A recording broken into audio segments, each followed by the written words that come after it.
हुआ। जो सबसे छोटी बेटी है उनका विवाह दक्ष प्रजापति से हुआ, जिनके 16 बेटियां हुई। कितनी बेटियां? 16 बेटियां हुई, जिनमें से 13 कन्याएं धर्म की पत्नी बनी। 13 कन्याओं का विवाह धर्म के साथ में संपन्न किए। उनमें धर्म की मूर्ति नामक पत्नी के गर्भ से भगवान नर और नारायण प्रकट हुए।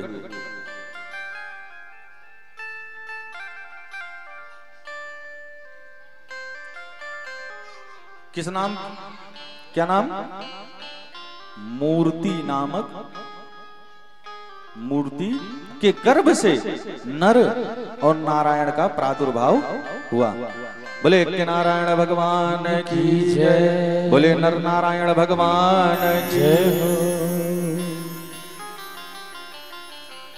और जो स्वधा नामक एक कन्या थी उनकी, कौन?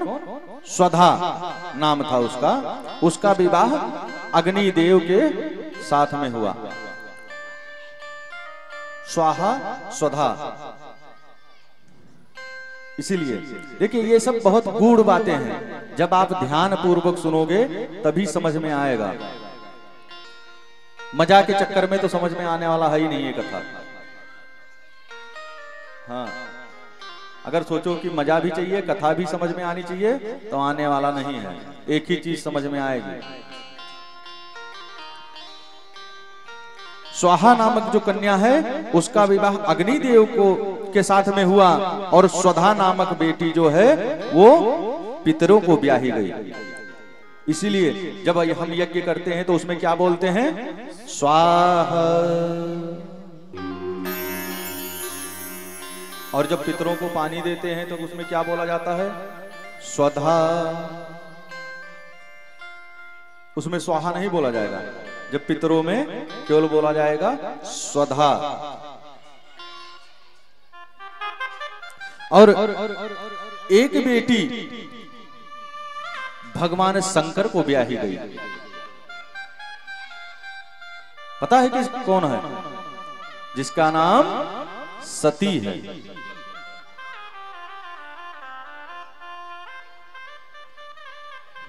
सती देवी के कोई संतान नहीं हुआ, क्योंकि एक बार दक्ष ने भोलेनाथ का अपमान किया।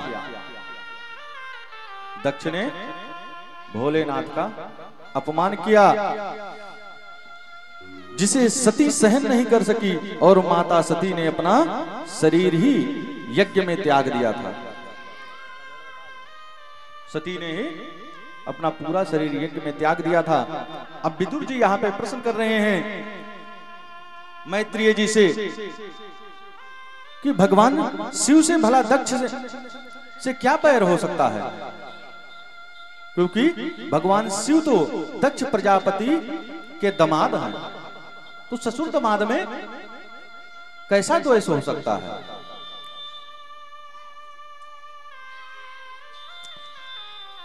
मैत्रेय जी कहते हैं, सुनिए, विदुर जी ने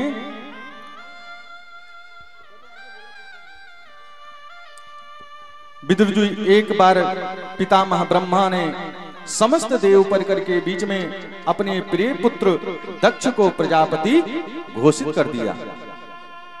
किसके पुत्र है प्रजापति? ब्रह्मा जी।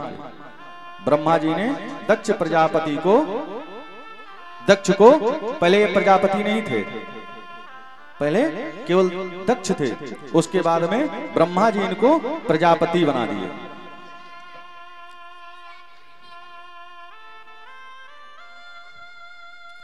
प्रजापति का पद पाते ही दक्ष को अहंकार हो गया।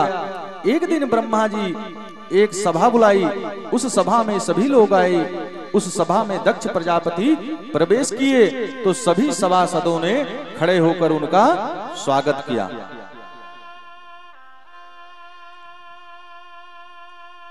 देखिए, जब कोई अपने से बड़ा जब कोई आए तो उसका खड़ा होके आदर स्वागत किया जाता है कि आप आइए, पधारिए आप। तो दक्ष जो हैं ये प्रजापति बनाए गए थे। जब सभा में प्रवेश किए तो सभी लोगों ने खड़ा होकर और दक्ष प्रजापति का स्वागत किया, लेकिन भगवान शंकर नहीं खड़े हुए।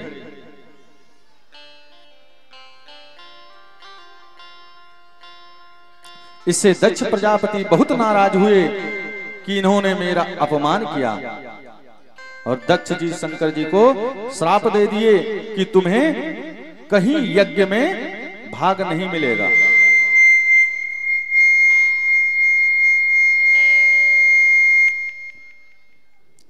तुम्हें कभी भी यज्ञ में अब भाग नहीं मिलेगा, क्योंकि ये प्रजापति हैं, राजा हैं, कुछ भी कर सकते हैं। लेकिन जब आप को भगवान सर्वसमर्थ बना दे तो उस पे अहंकार नहीं करना चाहिए। जिस व्यक्ति का अहंकार आ गया समझ लो उसका विनाश काल बहुत नजदीक आ चुका है, क्योंकि भगवान का सर्वप्रथम आहार है अहंकार। इसलिए भगवान आपको कितना भी सुसंपन्न बना दे, लेकिन आपको कभी भी अहंकार नहीं आना चाहिए।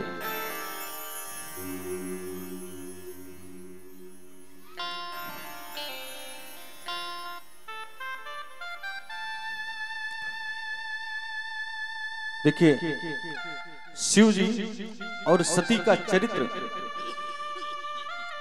आपके समझ में कब आएगा? जब हम इस प्रसंग को उठा के लेके चलेंगे कहां? श्री रामचरित मानस में। जब हम श्री रामचरित मानस में उठा के लेके चलेंगे इस प्रसंग को, तो पूर्ण समझ में आप लोगों के आ जाएगा। श्री रामचरित मानस में श्री गोस्वामी जी महाराज लिखते हैं, एक समय त्रेता जुग माहि, एक समय त्रेता जुग माहि, शंभु गए कुंभ रे सिपाही, शंभु गए कुंभ रे सिपाही, संग सती जग जननी भवानी, संग सती जग जननी भवानी, पूजे ऋषि अखिलेश्वर जानी, पूजे ऋषि अखिलेश्वर जानी।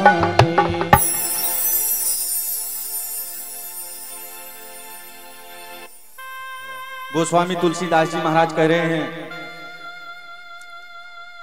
कि त्रेता युग की बात है। कौन से युग की? त्रेता युग की बात है।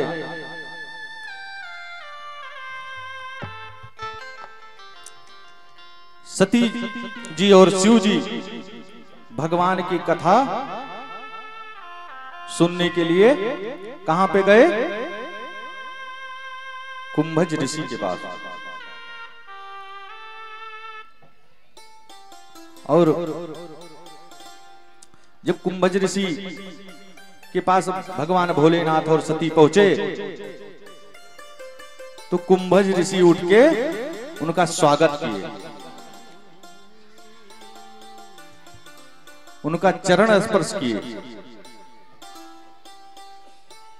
और ये दृश्य सती जी देख रही है कि बताओ, अब देखिए जैसे कोई भी कथावाचक है, आप बुलाई हो या आप उसके पास जा रहे हो किस माध्यम से? कथा सुनने के लिए। अब वो उठ के आपको प्रणाम करने लग जाए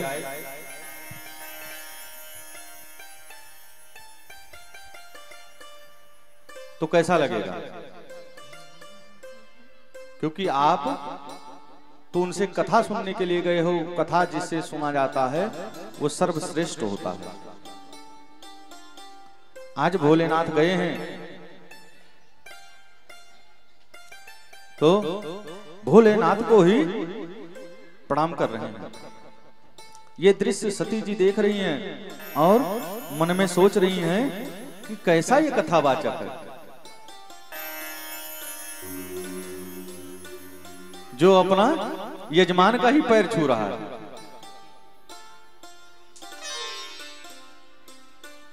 ये क्या कथा सुनाएंगे? भोलेनाथ विनती किए कि आप कथा सुनाइए।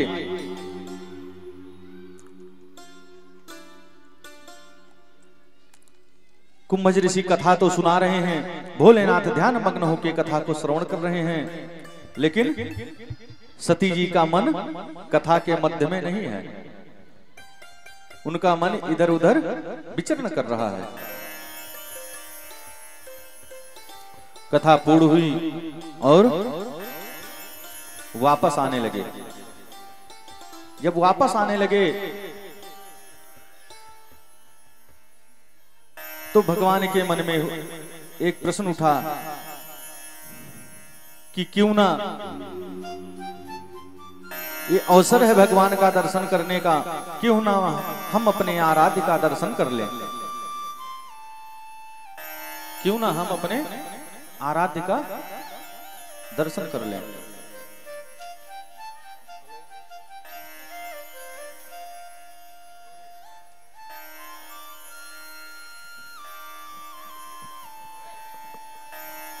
देखिए उसी समय जब ये वापस आ रहे थे तो त्रेता युग था और राम जी को वनवास हो गया था।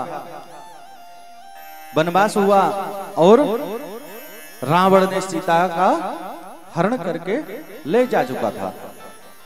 राम जी इधर उधर खोज कर रहे थे। पक्षियों से पूछते थे, वृक्षों से पूछते थे, लताओं से पूछते थे, मृग से पूछते थे, कहीं आपने मेरी सीता को देखा है? और जोर जोर से विलाप कर रहे थे।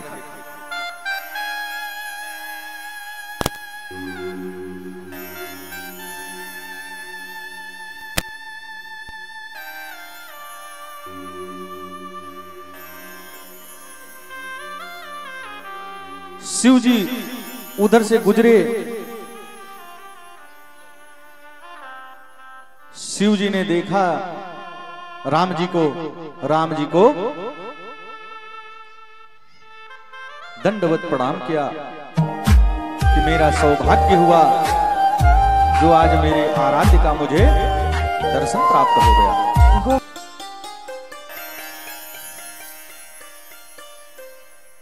सती जी को शंका हुई। सती जी पूछती हैं कि आप किसको प्रणाम कर रहे हो? ये आप किसको प्रणाम कर रहे हो? शिव जी कहते हैं कि ये मेरे आराध्य हैं। कौन आराध्य? राजा राम जी महाराज, मेरे भगवान हैं। सती आप इनको प्रणाम करो। सती जी के मन में क्या है कि ये भगवान है। भगवान ऐसे विलाप कर रहे हैं अपने पत्नी के लिए। ऐसे भगवान कैसे हो सकते हैं जो अपनी पत्नी के लिए, अगर ये भगवान है तो इनको ये पता नहीं है कि मेरी पत्नी कहां पे है।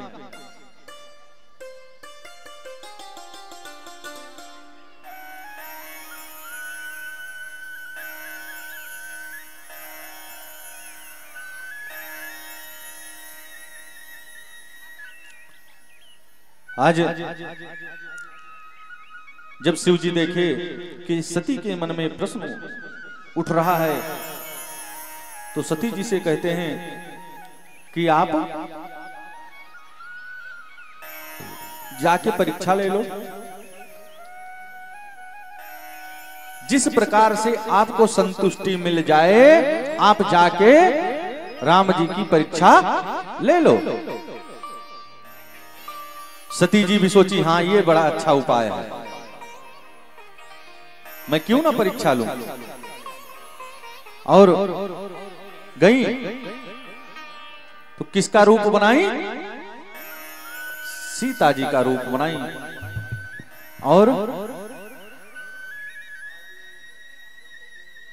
पहुंच गई लक्ष्मण जी को देखी। लक्ष्मण जी से कहती है, भैया किसको ढूंढ रहे हो आप? मैं तो यहीं पे हूं। लक्ष्मण जी जब देखे इनको, सती जी को, तो लक्ष्मण जी पहचान गए, लेकिन कहते हैं कि ये भैया का कार्य है, उनको जो करना होगा वही करेंगे।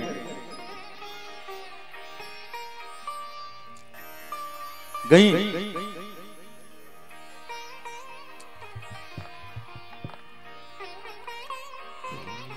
और सती जी जाके राम जी को प्रणाम करने लगी। स्वामी जी प्रणाम। लेकिन वो तो अंतर्यामी हैं, सर्वसमर्थ हैं, उनको किस बात की ज्ञात नहीं है। वो जान गए कि ये तो सती हैं। और राम जी सती जी को प्रणाम किए। कहते हैं कि आप अकेले अकेली कहां घूम रही हैं? बाबा जी कहां हैं? आप अकेली कहां? भोलेनाथ कहां हैं?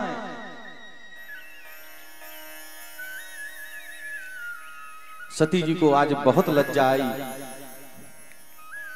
और आकर वापस चली आई।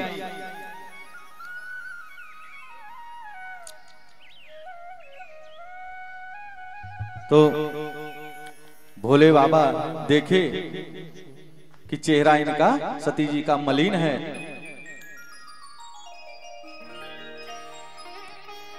पूछते हैं, आप परीक्षा ले ली? तो सती जी कहती हैं कि कछु ना परीक्षा लीन गोसाई, कोई परीक्षा नहीं ली मैं, बस कीन प्रणाम आप की नाई।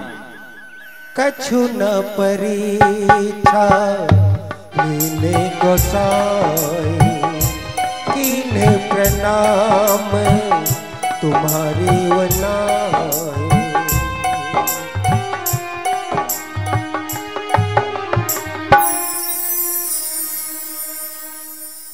क्या कह रही हैं? मैं तो कोई परीक्षा लिया ही नहीं, जैसे आप प्रणाम किए थे वैसे मैं भी राम को प्रणाम करके वापस आ गई हूं। अब बताओ, शिव जी से कोई झूठ बोले और शिव जी जाने नहीं उस बात को? ये कभी संभव हो सकता है? तब शंकर दे धर ध्याना, सती जो कीन चरित सब जाना। शिव जी ने अपने ध्यान लगाया और जब ध्यान लगाया, शिव जी जब ध्यान लगाए तो उनको क्या दिखाई दे रहा है कि सती जी आज सीता का रूप धारण की है।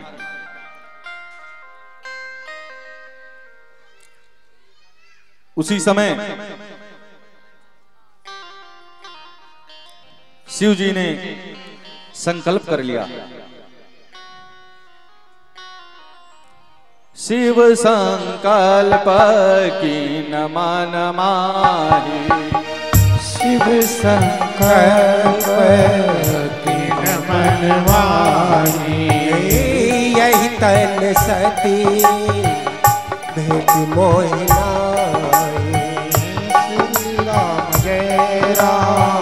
जय जय राम, श्री राम जय राम, जय जय राम।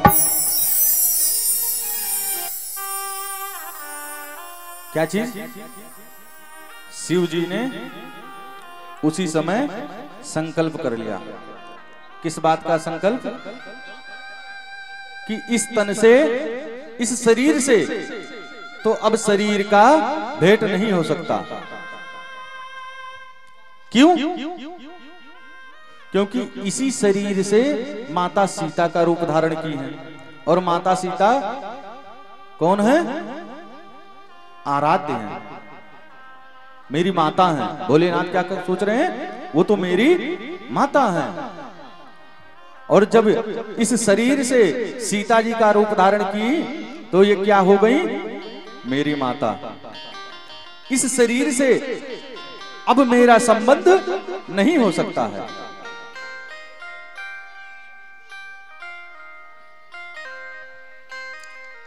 इसके लिए अब सती जी को दूसरा रूप धारण करना पड़ेगा।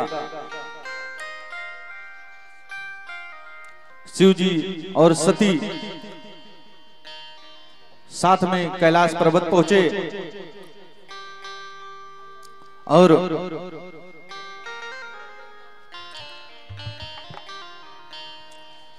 वहां पे शिव जी अपने तपस्या में लीन हो गए।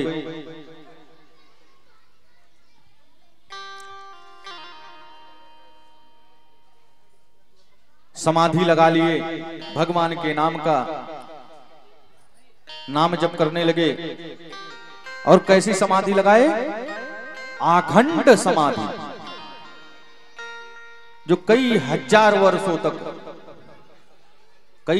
वर्षों तक समाधि उनकी चली। और जब उनकी समाधि खुली भोलेनाथ की तो सती जी आके प्रणाम की।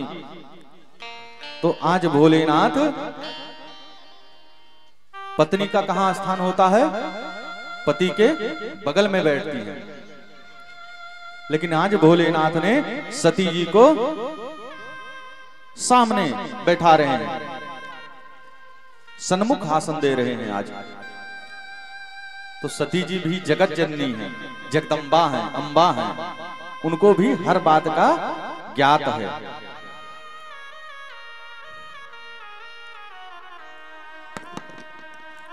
और सती जी को भी कुछ कुछ बातों का ध्यान आने लगा।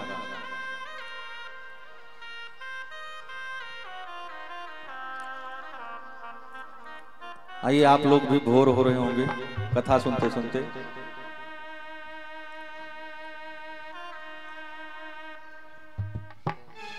थोड़ा हाथ पैर सीधा कर लो, पुनः कथा को श्रवण करते हैं। बोले वृंदावन बिहारी लाल की जय। दोनों हाथ उठाकर बोले वृंदावन बिहारी लाल की, राधे रानी सरकार की। और मिल के गाएंगे कि निगाहें फेर क्यों बैठे, निगाहें फेर क्यों बैठे, मेरा तो और ना कोई। निगाहें फेर क्यों बैठे, मेरा तो और ना कोई, मेरा तो और ना कोई, मेरा तो और ना कोई, मेरा तो और ना कोई, मेरा तो और ना कोई, मेरा तो और ना कोई। तुम्हारे लाखों दीवाने, तुम्हारे लाखों दीवाने, मेरा तो और ना कोई। निगाहें फेर क्यों बैठे, मेरा तो और ना कोई।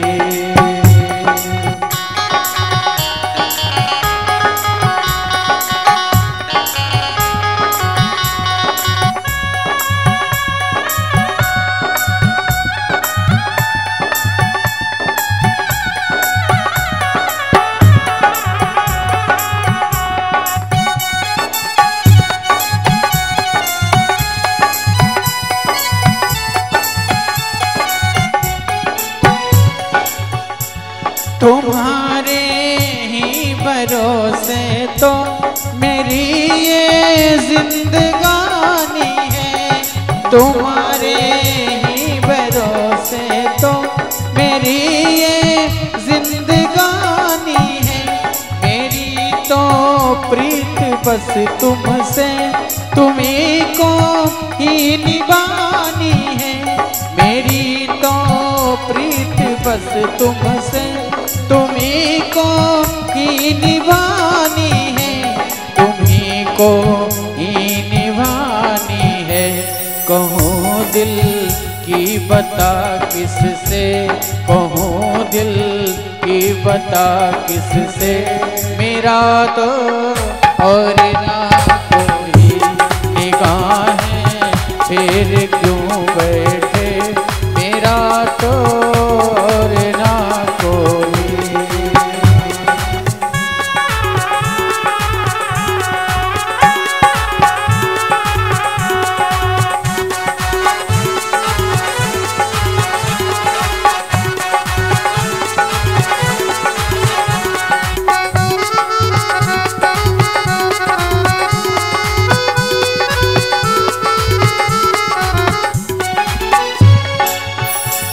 अगर तुम मुस्कुराते हो तो मैं भी मुस्कुराता हूँ, अगर तुम मुस्कुराते हो तो मैं भी मुस्कुराता हूँ। मधुर बंसी बजाते हो तो मैं भी गुनगुनाता हूँ, मधुर बंसी बजाते हो तो मैं भी गुनगुनाता हूँ, तो मैं भी गुनगुनाता हूँ। हंसाते हो तो हंसता हूँ, हंसाते हो तो हंसता हूँ, मेरा तो और ना कोई निगाहें तेरे क्यों बैठे, मेरा तो और ना कोई।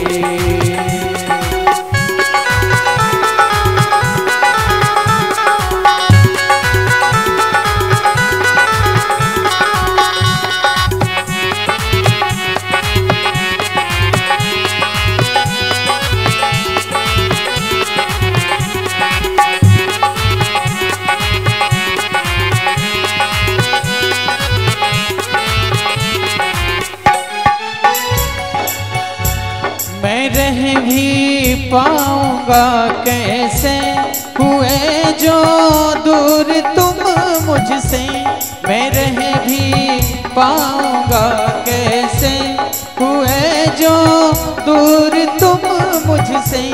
इशारा तो कोई करो, खता क्या हो गई मुझसे, इशारा तो करो कोई, खता क्या हो गई मुझसे, खता क्या हो गई मुझसे। रुलाए क्यों मुझे कान्हा, रुलाए क्यों मुझे कान्हा, मेरा तो और ना कोई निगाहें फिर क्यों बैठे, मेरा तो और ना कोई। ये हम तो कान्हा के भरोसे चलते हैं, हम तो कान्हा के भरोसे चलते हैं। ये दुनिया वाले जलते हैं तो जलते हैं, ये दुनिया वाले जलते हैं तो जलते हैं। हम तो कान्हा के भरोसे चलते हैं, हम तो कान्हा के भरोसे चलते हैं, हम तो कान्हा के भरोसे चलते हैं, हम तो कान्हा के भरोसे चलते हैं, हम तो कान्हा के भरोसे चलते हैं, हम तो कान्हा के भरोसे चलते हैं। बोले वृंदावन बिहारी लाल की जय, बोले राधा रानी सरकार की जय, बोले शंकर भगवान की जय। आज शिव जी को नीचा दिखाने के लिए दक्ष प्रजापति जो हैं कनखल में एक विराट यज्ञ का आयोजन किए। थोड़ी आवाज बढ़ाओ उमेश जी।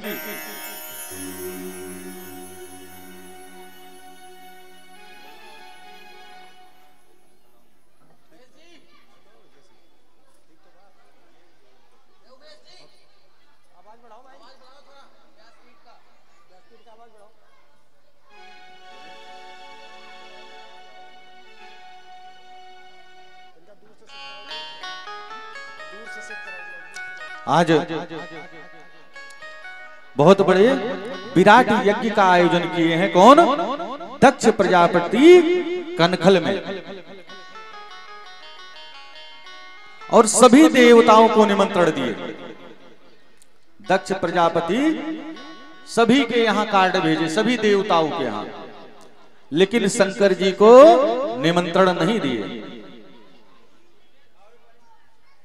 और धीरे धीरे यज्ञ का दिन, तिथि जो है पास में आई, और जिस दिन यज्ञ था उस दिन सभी देवता लोग अपने अपने विमान को साज के कैलाश पर्वत की तरफ से जाने लगे।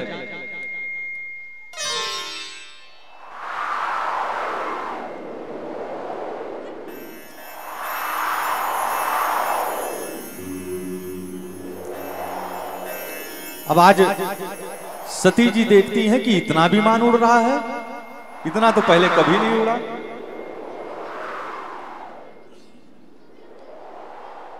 भोलेनाथ से पूछती हैं कि प्रभु ये इतने विमान कहां जा रहे हैं और किस लिए उड़ रहे हैं? भोलेनाथ कहते हैं कि देवी, आपके पिता के यहां ये लोग जा रहे हैं। क्यों? क्या कारण है, क्यों जा रहे हैं? भोलेनाथ कहते हैं देवी, आज आपके पिता ने एक विराट यज्ञ का आयोजन किया है, उसी में ये लोग जा रहे हैं। सती जी कहती हैं कि तब तो भोलेनाथ हमें भी चलना चाहिए, यज्ञ में हमें भी सम्मिलित होना चाहिए।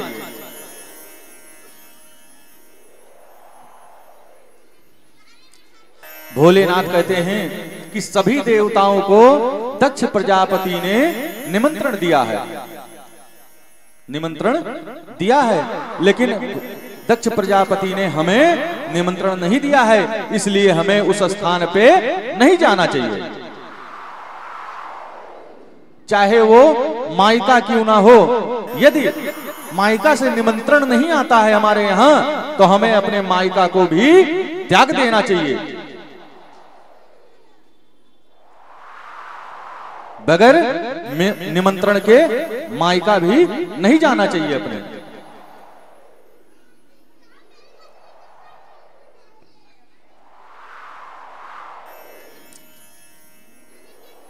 सती जी कह रही हैं कि ज्यादा काम था, विराट यज्ञ है। भाई कोई भी काम ज्यादा बड़ा करो तो कोई ना कोई भूल जाता है किसी को निमंत्रण देना। तो हो सकता है पिताजी भूल गए हो, कार्ड देना, निमंत्रण देना भूल गए हो। हमें चलना चाहिए उस स्थान पे। आखिरकार वो मेरा मायका ही तो है, कोई दूसरा स्थान तो है नहीं। उस स्थान पे हमें चलना चाहिए, और इसी बहाने सबसे मिलना भी हो जाएगा। तस्मिन् भागिन्यो मम भरते भी अन्कैर्ध्रुवं गमिष्यन्ति सुहृदे दृक्षवः। भोलेनाथ ने कहा देवी, हमें उस स्थान पे नहीं जाना चाहिए जहां लोगों के हृदय में आग लग जाए। देखो उस स्थान पे जब जाना उचित होता है कि जैसे मैं अब आपके घर आया, आपके घर पे आया, अब आपको खुशी हो रही है कि पंडित जी आ गए मेरे यहाँ, कोई बात नहीं, चाय पानी हुआ नहीं, वैसे ही आदर सत्कार किया। अब मैं आपके घर पहुंचा, मुंह ऐंठ के जो है घर से बाहर निकल लिए। वही आज भोलेनाथ कह रहे हैं कि उस स्थान पे नहीं जाना चाहिए।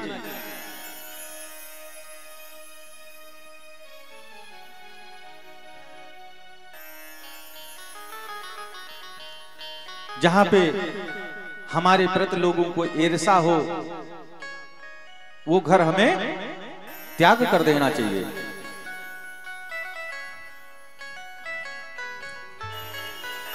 गोस्वामी तुलसीदास जी कहते हैं कि आवत ही हर से नहीं, नैनन नहीं स्नेह, तुलसी तहां न जाइए, चाहे कंचन बस से में। कितना भी धन दौलत क्यों ना उसके यहाँ भरा पड़ा हो, लेकिन हमारे जाने से यदि उसको दिक्कत है तो उस घर में हमें कतई नहीं जाना चाहिए। उसके घर में रोज कितना प्रकार का व्यंजन बन रहा हो, भोजन बन रहा हो, हमारे यहाँ नमक रोटी ही सही, लेकिन उसके यहाँ व्यंजन देख के हमें नहीं जाना है।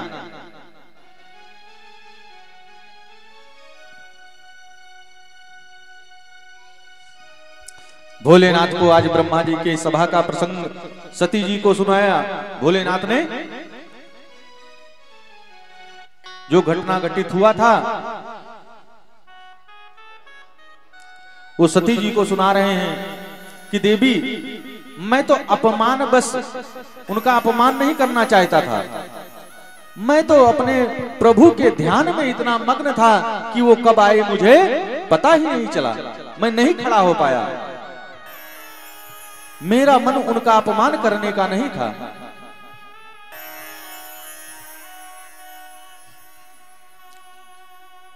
ये कहते हैं कि पद पाके अभिमान नहीं आना चाहिए।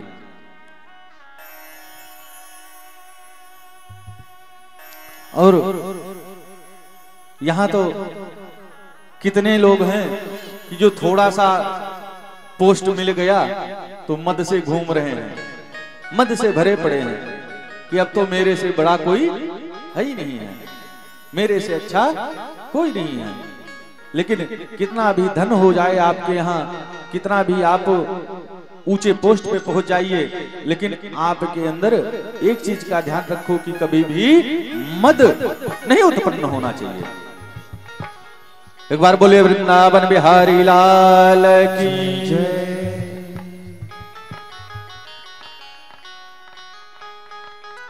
और जब मैं उस स्थान पे नहीं खड़ा हुआ तो उन्होंने मुझे कई प्रकार की गालियां दी। भोलेनाथ सती जी से बता रहे हैं कि कई प्रकार की गालियां दी। कहते हैं जब कोई अपना कुछ बात बोलता है तो बड़ी पीड़ा होती है। देखो कोई पड़ोसी है ना दूर का, यदि वो कह दे कि कल से तुम मेरे यहाँ मत आना, हमारा तुमसे कोई रिश्ता नहीं है, ना हम तुम्हें जानते ना तुम हमें जानो, लड़ाई हो जाए तो चलता है। लेकिन जब कोई अपना ही कुछ कहता है तो बहुत ज्यादा पीड़ा होती है।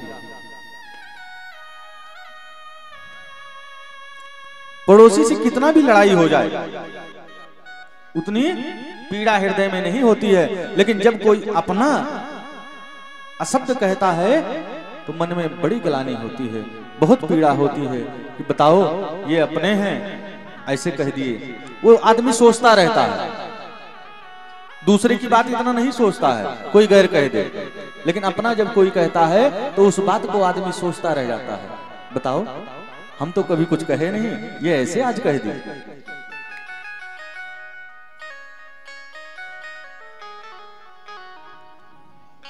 और सती जी को बहुत प्रकार से समझाए। सती जी कहती हैं एक काम कीजिए कि मुझे ही आज्ञा दे दीजिए, आप नहीं जा रहे हो तो आप मत जाइए, आप मुझे ही आज्ञा दे दो, मैं अकेले ही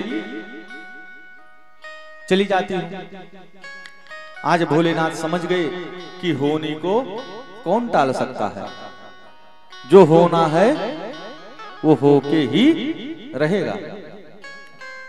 होई है सोई जो राम रचि राखा, होई है सोई जो राम रचि राखा, को कर तरक बढ़ावे हिसाका,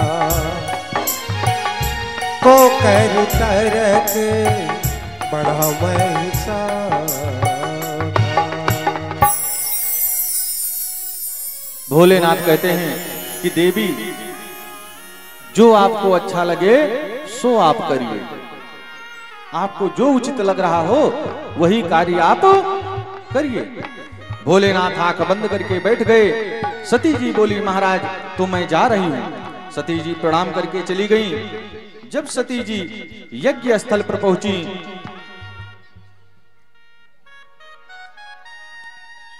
जब सती जी अपने मायके पहुंची हुई हैं, तो उनका हर कोई अनादर कहता है, हर कोई अनादर कर रहा है।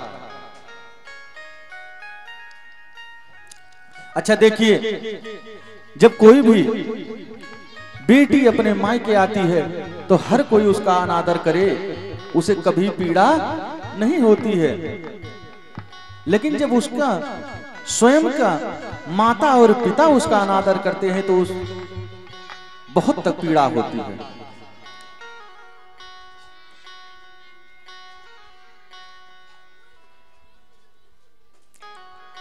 आज सती जी को बहुत पीड़ा हो रही है, हर कोई उनका अनादर किए जा रहा है।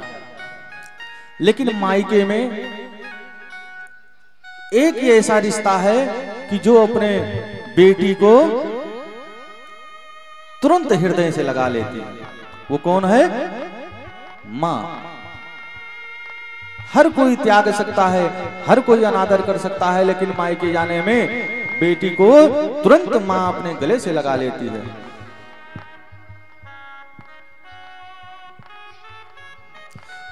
सती जी को ये बहुत अटपटा लग रहा है।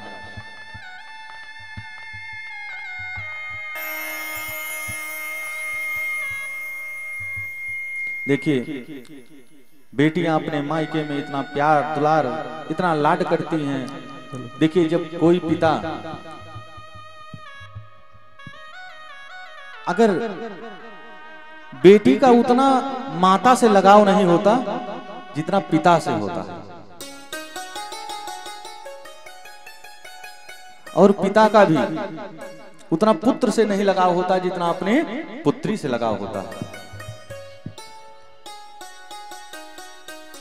देखिए, एक बार जब कोई भी ड्यूटी से वापस हरा थाका हुआ आता है घर पे, तो एक बार के लिए पत्नी सो जाएगी, कहेगी रोटी गर्म करके खा लो। यदि उसकी पुत्री सो भी रही होगी तो वो उठ के खड़ी हो जाती है, पापा आप आ गए। तुरंत वो चाय देगी, रोटी गर्म करके। पुत्र से कोई मतलब नहीं, पुत्र तो सो रहा है, उसको तो जगाने पे भी नहीं उठ रहा है। लेकिन पुत्री, ये एक ऐसा रिश्ता है पिता और पुत्र का।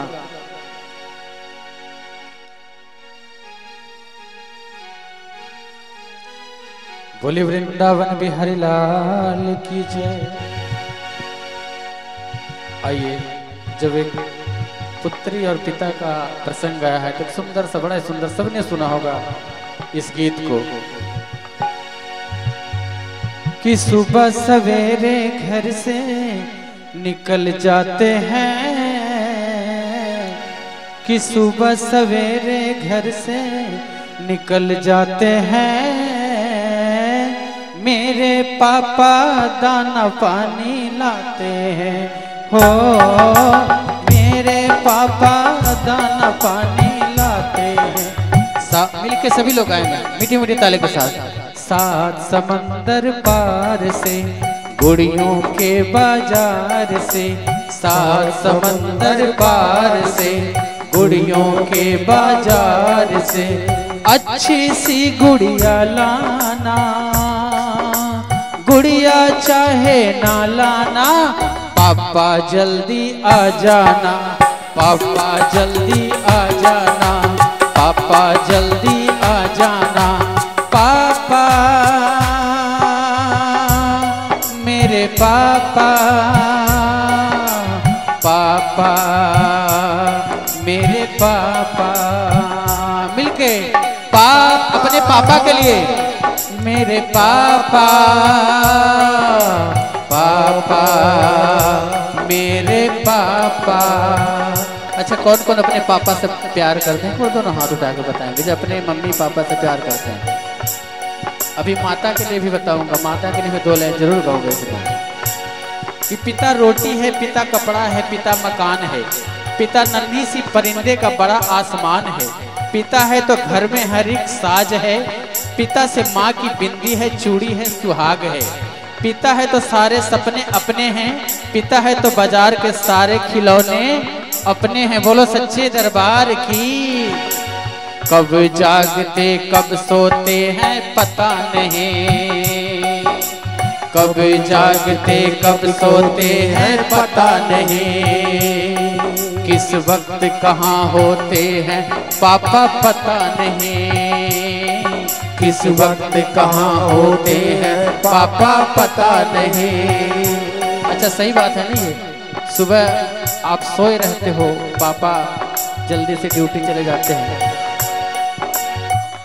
अच्छा लग रहा है कि नहीं लग रहा है, एक बार बताएंगे दोनों हाथ उठा के जिनको अच्छा लग रहा है, क्योंकि अगर मेरी बातें समझ में ना आए तो फिर गाने का कोई मतलब नहीं है। मिलके कि कब जागते कब सोते हैं पता नहीं, किस वक्त कहाँ होते हैं पापा पता नहीं, एक अकेले घर का बोझ,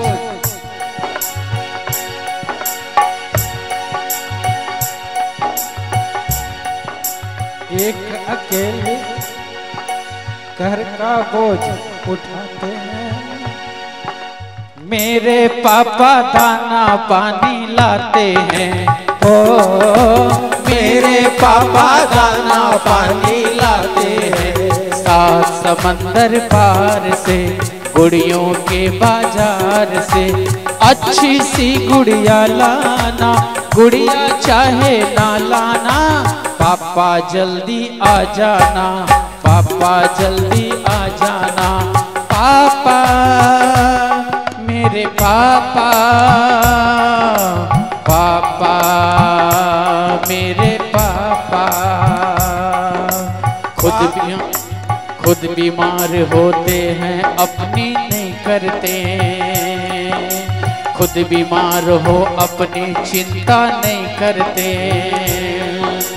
मुझको छींकी भी आए पापा रो पड़ते, मुझको छींकी भी आए पापा रो पड़ते, खुद दवाई लेने भागे जाते हैं, खुद दवाई लेने भागे जाते हैं, मेरे पापा दाना पानी लाते हैं, ओ मेरे पापा दाना पानी लाते हैं, सात समंदर पार से गुड़ियों के बाजार से अच्छी सी गुड़िया लाना, गुड़िया चाहे ना लाना, पापा जल्दी आ जाना, पापा जल्दी आ जाना।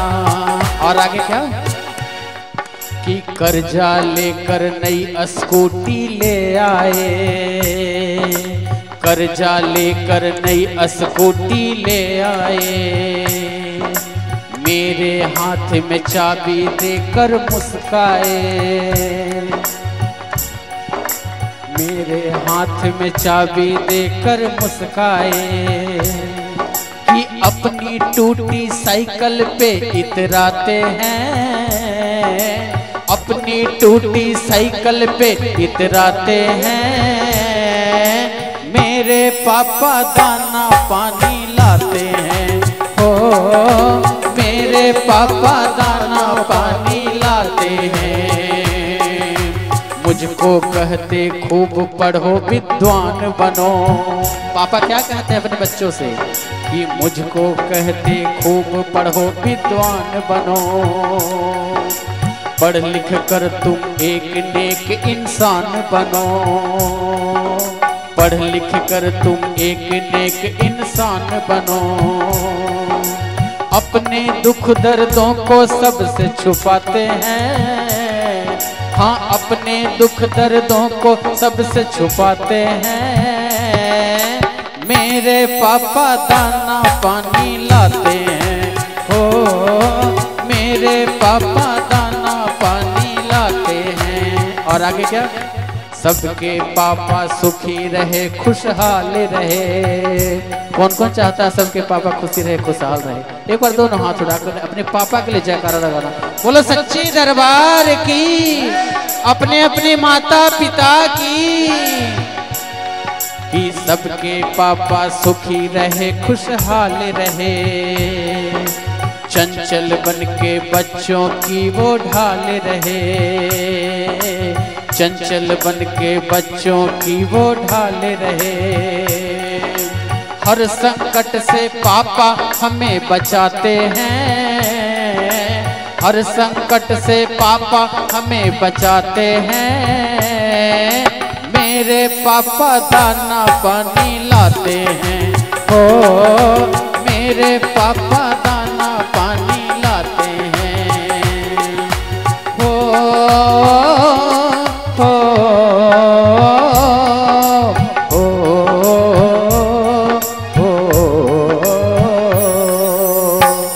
तू कितनी अच्छी है, तू कितनी भोली है, तू कितनी अच्छी है, तू कितनी भोली है, प्यारी प्यारी है। ओ माँ, ओ माँ, ओ माँ, प्यारी माँ, कि ये जो दुनिया है ये बन है कांटों का, ये जो दुनिया है ये बन है कांटों का, तू फुलवारी है। ओ माँ, ओ माँ, ओ माँ, प्यारी माँ। एक और दोनों हाथ उठा के जयकारा चलता। बोले सच्चे दरबार की, वृंदावन बिहारी लाल की, अपने माता पिता की। देखो प्रसंग आया तो मैंने सुना दिया, अगर अच्छा लगा हो तो एक और ताली चाहूंगा, क्योंकि हम कलाकारों को ना एक ताली और एक जयकारा जितना अच्छा लगता है ना, भोजन भी उतना अच्छा नहीं लगता। बस ताली जयकारा मिलता रहे फिर कोई बात नहीं, रात भर गवाते रहो, कोई दिक्कत नहीं है। बोले वृंदावन बिहारी लाल की। आइए कथा में प्रवेश करते हैं।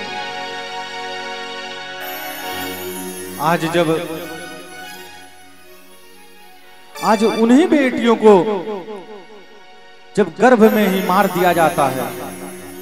पहले क्या था, बेटियों को पता चला कि गर्भ में बेटी है तो बेटियों को गर्भ में ही मार दिया जाता था। तो गर्भ से पूछती थी, मां क्यों मार दिया मुझे, मेरा क्या पाप था, मुझे इस संसार को भी नहीं देखने को दिया, कम से कम इस संसार को तो